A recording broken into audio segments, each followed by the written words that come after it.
Today we're going to simulate the entire career of the #1 pick, Macklin Celebrini. Celebrini started off as an 86 overall, and after scoring 30 goals and 67 points, he won Rookie of the Year. In year 2, Celebrini helped lead the Sharks to the Stanley Cup playoffs for the first time. The first round series was against the Canucks, and they proved no match as we swept them. Our quarterfinal matchup was against Edmonton, and after going to a Game 7, we snuck by the Oilers after scoring a game-winning goal in overtime, setting up a Western Conference Finals matchup against the Nashville Predators. After taking 2 of the first 3, Nashville won 3 straight and eliminated Celebrini from the playoffs. The next decade was filled with incredible mismanagement, as Celebrini and the Sharks never made it past the first round of the playoffs. But in year 14, they finally made another run, as Macklin Celebrini won his first MVP, leading the Sharks to the Western Conference Finals against the Seattle Kraken. But after going up 3-0, the Kraken came all the way back and won the series, ending another season with no championship. But in year 15, everything came together. Celebrini won another MVP, and the Sharks won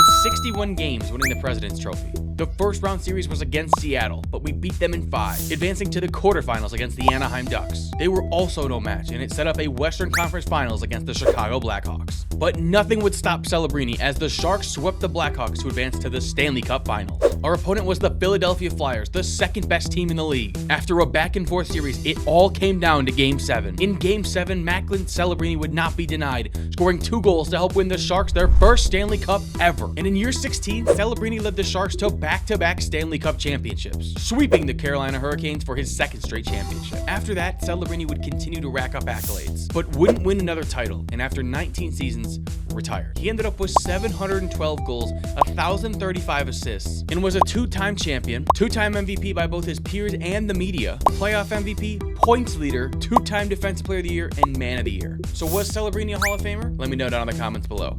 And